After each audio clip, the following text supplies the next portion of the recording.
Come on in, sit back and relax. You're listening to the Wealth Tech Today podcast. I'm your host, Craig Iskowitz, founder of Ezra Group Consulting. And this podcast features interviews, news, and analysis on the trends and best practices all around wealth management technology. My guest today was my good friend, founder and CEO of Asset Map, Adam Holt. We spoke about a number of interesting topics. First of all, their new eMoney integration, which I believe was released today. That's real-time news from the Wealth Tech Today podcast. We talked about how advisors can stay relevant in an AI world. Talked about data security, which is something a lot of people aren't talking about when it comes to AI. We talked about AssetMap's API strategy and how they're opening up the connectivity to every application on the Keatsis Ezra Group Advisor Tech Map. And speaking of the map, did you know there's almost 600 applications? And how many of those do you have in your tech stack? You don't have to put them all in. You don't have to use them all. Use more than 10, more than 20, even 50. We've seen tech stacks with 50 different applications. However many you have, you need a strategy for managing them, integrating them, and delivering a world-class experience for both your advisors and your clients. Ezra Group can help turn your tech stack chaos into a competitive advantage. Try our 90-day tech stack reboot, which is designed specifically for RIAs looking to take the first step in gaining control over their tech infrastructure without breaking the bank to do it.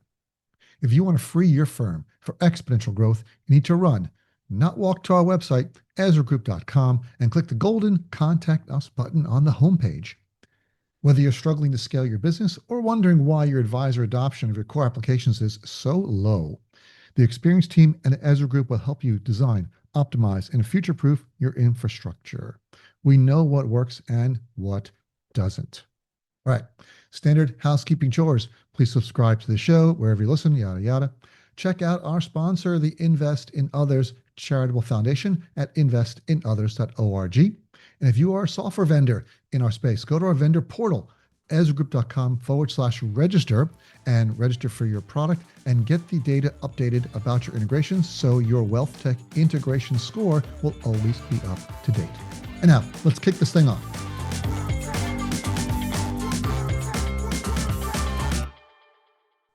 All right. It gives me great pleasure to introduce our next guest, my good friend and industry icon, Adam Holt, CEO and founder of Asset Map. Adam, welcome. Good to see you, my friend. I didn't know I was an icon. I thought I was an emoji. You've been promoted. You've been upgraded to icon status. From emoji? What was I before? I have to come up with a list of what people can be as funny. they slowly move through the process of getting to an industry icon. Yeah, you've put your Thank you. shoes and you're here. I appreciate it. You just saw me last week. I did. In person. How are you doing? At Tiburon. That was fun. It was pretty intense, right? Mm-hmm. Lots of stuff happening in our industry. I can't believe that people showed up. It's getting bigger and bigger, but that's neither here nor there. We're not talking about that. We're here to talk about Asset Map and some new news. But before we get into that, anyone who's living under a rock, please give them a 30-second elevator pitch for Asset Map. Okay. That's it. I haven't had to do that in quite a while, but let me help you. So I tend to call myself a recovering advisor for all of you out there who are in the professional advice game, 26 years as an advisor. And I came up with Asset Map, gosh, it seems like 20 years ago, and use it in my practice, and grew a practice quite significantly around the idea that most people don't know what's going on in their life. Let's provide a visualization of all of their financial inventory and the people that matter on a screen so we can literally get on the same page. And now that has been so virally adopted that we just crossed over 2 million people mapped. And it's actually helping advisors frame conversations better than ever. And I think it's really exciting to see how far it's gone. So it's 2 million people maps or 2 million maps? Or is that the same thing? 2 million, well, over 2 million individuals mapped. I tend to think about it from a data side, Craig, which is how many people and all of their instruments. It's something like, I don't know now, it's several $1 trillion mapped that we know. It's kind of like a treasure map. You know where that stuff is. A map can be fully interactive for a household, for a business, for just the kids, for a trust. It can cover anything you can think of, multiple currencies and languages, so that it really works with any kind of family today. Right. And it has both assets and liabilities. And insurance and cash flows and now legal documents too. All on one page. All of it. There have been other firms that have tried the key for it, actually. Right? What's that? There have been firms that have tried to copy. Other competitors have tried to copy the Asset Map with cheap imitations, but they have not succeeded. No, I think they can check the box, but it's one of those things. I mean, Mhm. look, you can say that sandals are footwear, but you wouldn't wear them to a concert. You get your feet crushed, or Mhm. you wouldn't wear them on the track. But you could say you have footwear. I think we Mhm. see a bunch of attempts at household visualization. Some are not horrible, but they miss the point, which is how do you make it consumable for the non-financial advisor? That's really the key. And how do you make it so it can handle the complexity of a modern family, which is going to likely include some kind of business entity and maybe generations or even second, third family. So we can handle all of that, and I think we were designed for that complex household first. Have you ever thought of asset map for business? Oh, it works 100%. But there's 30,000 businesses on Asset Map. Yeah, just I want my business view only. Like I don't need any Yeah. other stuff, but just the business view of. Totally. You can toggle from business view to individual view to me next to my business and my key people and my employees. You really can go far with Asset Map. Some advisors have done some really amazing things. I know we actually in our firm we built a pretty significant executive benefits consulting practice Mhm. around Asset Map as a total reward statement, Oh, and we used it as our two-page presentation to close million-dollar deals all the time. And I think once you realize how effective this thing is in the field, it becomes your superpower tool. oh, nice. I'm going to take a look at that. All right, so Mm. let's talk about the announcement, which is why you guys reached out to us to get this episode going. eMoney Yeah. and Asset Map and eMoney Advisor integrate, bringing powerful visual planning insights into client conversation. So the announcement of the integration with eMoney, big news. eMoney is huge. Asset Map is huge. Why did you do this?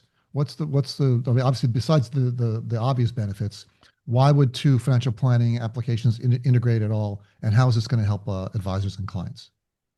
That's a good question. I've had that. It's ironic because eMoney has been such the standard that I know a lot of fintechs and financial planning tools have tried to emulate.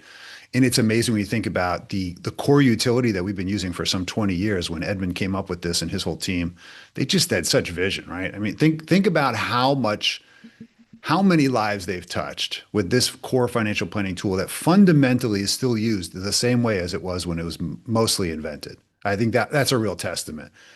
Something like 130,000 or plus or minus some advisors using eMoney. And if you look at all the reports that we tend to participate in, the surveys say that they've got market share competing with obviously the other three. But they've just done a great job. And it's the number one requested integration with AssetMap. And when you think about that, why? eMoney has done a fantastic job of creating technical preeminence, right? They are the kind of standard, in my opinion, especially for complex households. AssetMap has also tried to be the standard for complex households and high net worth for visualization, almost the antithesis of the data side, or we'll call it the math side. So where we get this demand, Craig, is people have used eMoney and have a significant amount of data, maybe even getting it updated through their vaults. They use this as their source of truth. What happens if they instantly click a button and now have a visualization of their household and all its complexity and all its people and trusts and businesses? It all of a sudden allows you to change the conversation. So I think the advisors who really know how to communicate with their clients and know they need to take complex, make it simple, are really excited about this. I'm excited. Yeah, I mean, we've seen eMoney. I'm excited. I Right. mean, we're I mean, both excited. eMoney is huge, right? It's the top three when it comes to uh, financial planning tools, and it's also one of the hardest to integrate with because we have Mm, our integration scoring, and we work with a lot of firms, and they're always complaining about, hey, it's maybe not so easy to integrate with eMoney, and sometimes there's other vendors I won't mention that have such good integrations that some people buy them just for their eMoney integration. yeah.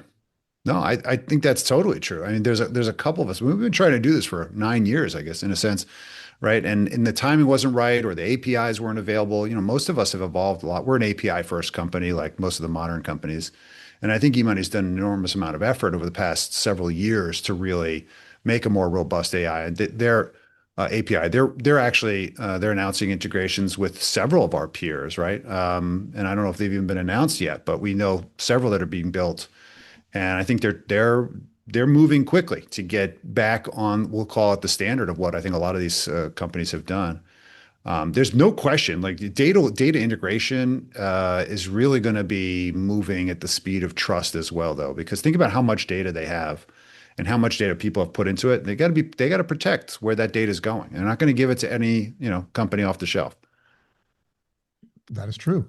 And this is not the first integration you guys have announced. You recently announced an integration with Holistiplan, another Yeah, product that has sure. huge market share. How has that gone? It's actually our fastest growing integration. It's interesting in order for us. Our number one integration by volume is Orion, mostly because between Orion Direct and Redtail now, they Mhm. took the 1 and 2 spot and made it number one. And then Riskalyze Nitrogen is number two by volume, mostly because people love the ability to put the risk score overlaid on an asset map. That's a wonderful 1-2 punch for any kind of financial planning conversation. You could spend all day talking about that. And Holisiplan is three in terms of its speed to growth. We do have an integration with Money Guide too, but I think in terms of real like where are people focusing on, you can actually take the Holisiplan summaries and embed them right in asset map. So click on someone's face, and all of a sudden there's all the summaries and a deep link back to the Holisiplan superpower, which is that tax return review. And it's interesting because, as you probably saw, Nitrogen is just rolled out something comparable, which will be interesting to see how that plays out. Not currently enabled in our integration. Yeah, they launched a partnership with FP Alpha. They're I doing saw their that. own Amazing. tax management, 401k, not 401k, their own 1040 value analysis to AI. hmm Yeah. No, absolutely. And similar, I would say similar summaries because I haven't put them side by side, but Mhm. I think the utility it's providing to our financial advisor community is to have this conversation. I was just showing the integration of with Holistiplan to an advisor the other day, and he's a master's in tax. He was blown away. He said all the accountants should be using this to actually humanize the numbers and explain them like in plain English.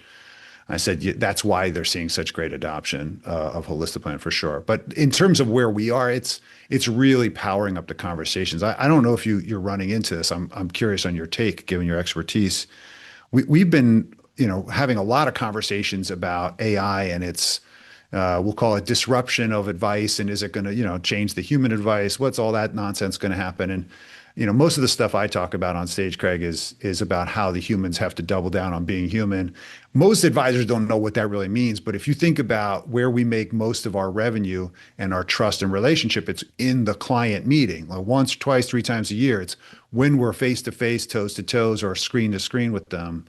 And I tend to think we're actually starting to see the emergence of a brand new category, which is conversational financial planning. And how do you have a robust, holistic conversation? All we're doing really is trying to facilitate that conversation around legal, tax, insurance, investment, banking, and all of these power ups like Holistiplan and eMoney and the tools we mentioned. They're just ways to do it. And that's where we want to spend all of our time today. Well, thanks for asking me my opinion, Adam. Yeah. So I think I agree that advisors need to double down and keep moving up the value chain. And every advisor should be using AI in their practice, wherever it hmm might be, whether it's inside of Asset Map, whether it's inside of a planning tool, whether it's inside of a meeting note, doesn't matter.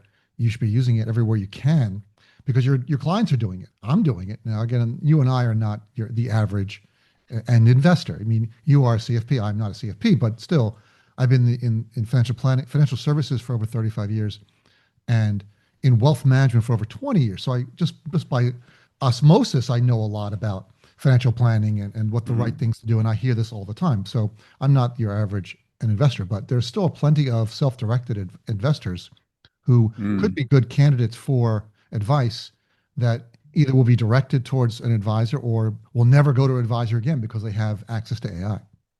Yeah. No, I agree. I agree. And look, I think there's something that Joe Duran said in 2015, 2016. It was actually investment news. It's just stuck with me. He said, when a financial decision has either a lot of complexity or a high cost of being wrong, right? I can mess it up. Humans tend to want another human with some level of preeminence, however they get it, either referral, reputation, thought leadership today. My buddy works with the guy, he trusts him. They want a human to validate. And so, the big question for most of us is, well, is tech going to get us to the place of, well, my AI knows more than my financial advisor. At the end of the day, you got to take an action.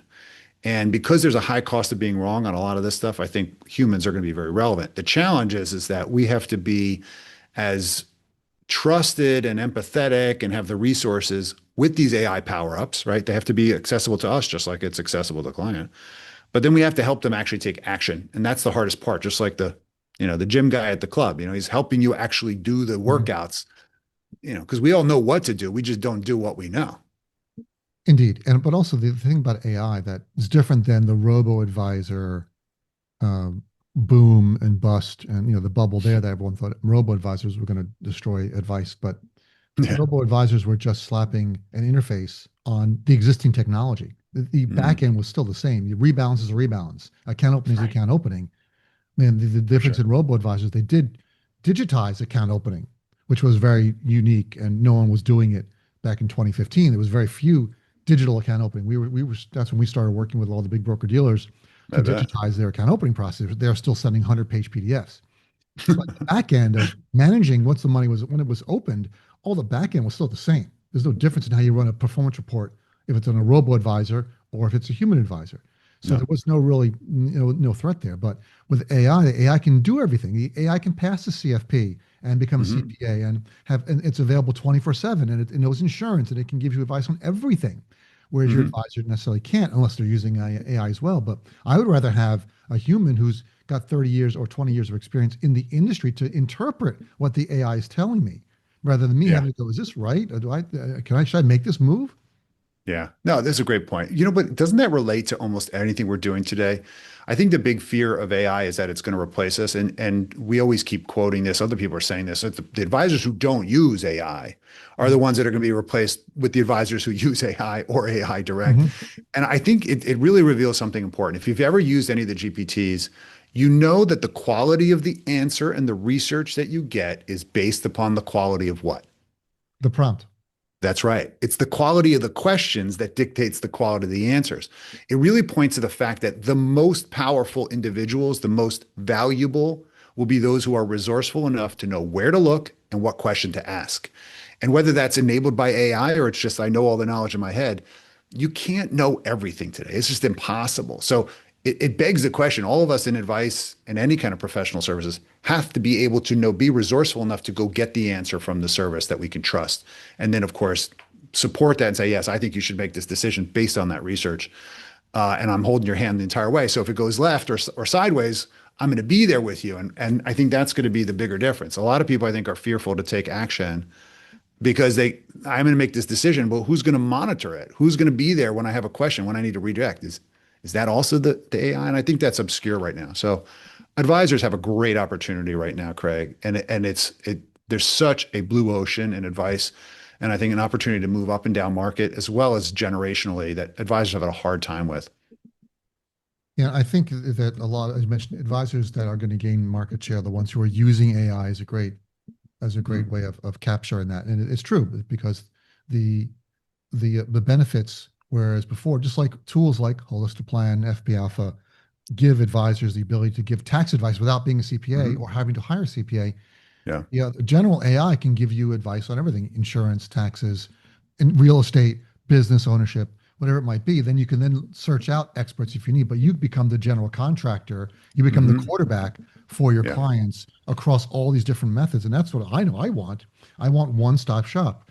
And I was with an advisory firm that I fired because they claimed to be a one-stop shop, but they didn't talk, right? The advice side that's doing my investments didn't talk to the tax side that did my taxes, didn't talk Mm. to the investment banking side that was valuable in my business. And they all had a lot of information. They didn't get together and say, oh, hey, you said this, I said this, we should do this. Hey, let's talk to Craig about this. Never happened, right? So Ugh. if they just put it all into some sort of AI, could have easily given them some advice as to hear what they could or couldn't do, but they didn't want to do it.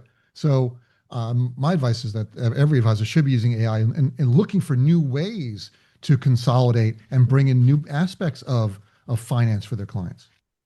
Look, the old-fashioned way is not broken, though. Let's be honest, right? You could have a collaborative relationship with other financial professionals. Most of us that have been doing wealth management for many years have go-to people we trust on the Mhm. tax, the legal, the banking, the mortgage, or we have it in-house if you're at a large wirehouse, right? You've got a whole infrastructure. And I think one of the things that we're really on the fringe of, Craig, is At Asset Map, the whole hope was to create a collaborative experience with the client, get out of presentation mode and get into participation mode. In other words, we need to all be looking at the same thing and talking about, are we really on the same page? And what's happened actually is that firms, advisory firms, usually investment firms, who want to work with a tax professional or want to work with their tax professional's clients can now actually fully integrate selected clients or advisors within multiple disciplinary firms. So, as an example, we're seeing investment advisors connect with a CPA firm that uses Asset Map, and now they can create a bridge where they can actually put their eyes on each other's maps and say, "Hey, have you thought about this?" So, forget the artificial intelligence in a sense. Can you get the advisor's intelligence who's spent 20, 30 years in the business, look at someone's map and say, hey, why are we doing this? Have you thought about putting this in trust? Or why is this? Why do you have 6 IRAs? Or have you thought about moving this to the kids now? Or because there's a benefit. We all know from being in wealth that it's less about the investment performance. It's about what you keep. And that is about tax and that is about structure. Protecting your assets is about legal structure, who owns what. And of course, and tax is what positioning are you putting yourself in to actually keep more of what you have. And it's less about the investment return when it's become so commoditized. It's a real failure if wealth management is not doing legal and tax. Oh, I agree. I really think they rely on each other, and they should be uh, constantly in flux, not flux, constantly in sync, right? Totally. With across legal, tax, insurance, and it's rare that I find advisors who understand all of those and can give very targeted advice across those in a way that feels holistic. Yeah. Well, that's that, but that's the key. Maybe that's the next kind of challenge for all of us is how do you unleash the fact that all of us have this capacity and we're just not talking to each other? And that's what we're trying to do in a sense is going to build a standardized treasure map or X-ray for all financial planning across the planet. Mhm. And we're already seeing that adoption in Europe of Asset Map for sure. And South Africa and Canada, it's happening virally. People want a way to look at their life in a way that makes sense to them and then make better decisions. That's it. Someone used the term when talking about human delivered advice. They use the Hmm. term artisanal. Artisanal. This Wow. is how, if you want to, so I think you're going to see where AI is going to be powering everything, that people are going to say, well, I want the human version. Well, I want the artisanal version of this, right? Right? Give me artisanal advice, right?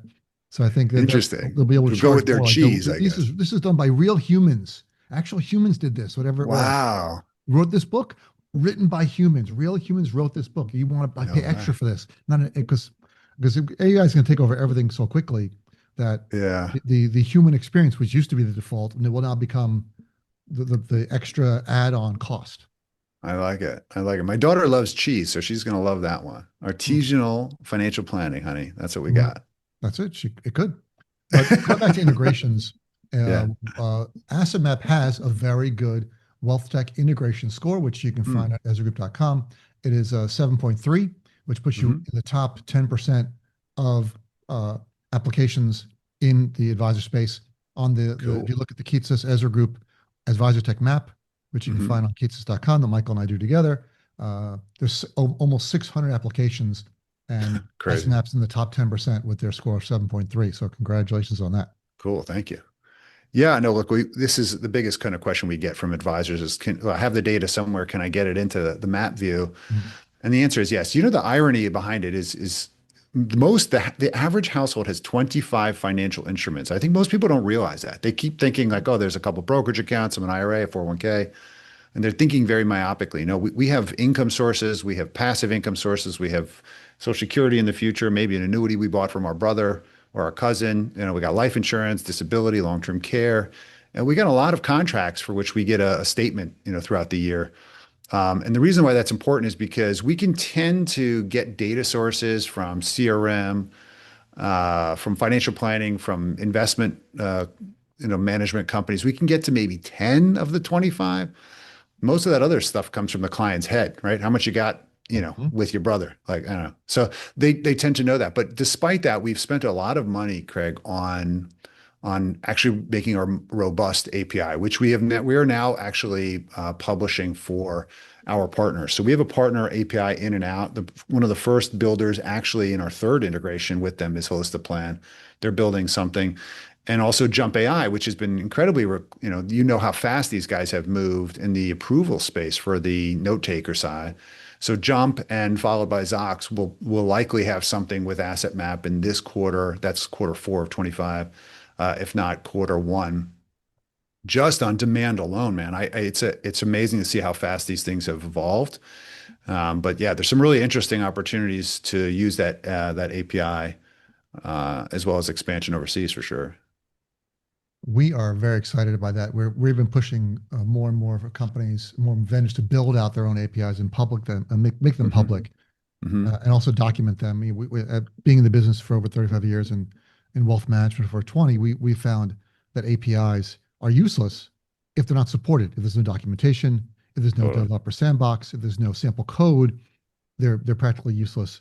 And we that's a core part of the Ezra Group Wealth Tech Integration Score is, do you have Mm. APIs? Are they documented? So that's part of why ASMF has such a good score. Good. Well, I don't know that it's actually published for everybody, but it's published for our partners. But we're gonna publish it in some form. So hopefully we'll boost our score there even more. I think we're starting to see. We've been really kind of hesitant to let people take data from Asset Map, mostly because we're pulling it from multiple sources. And I think there's a really interesting trend, Craig, that will probably require your attention. And you're probably already seeing it in the large enterprise spaces, which is data protection agreements. If this data leaves our platform, are we basically attesting to its security down the pipe, right? So if it comes from, let's say, Schwab and it goes to Asset Map, leaves Asset Map and goes someplace else, are we protecting it with the same vigor that Schwab put us through? Hmm. And that's a really interesting challenge. I think you're going to start to see a lot of these companies say, no, you can't pass it on past this vendor assessment because we just can't trust that you're going to do the vendor assessment at our level.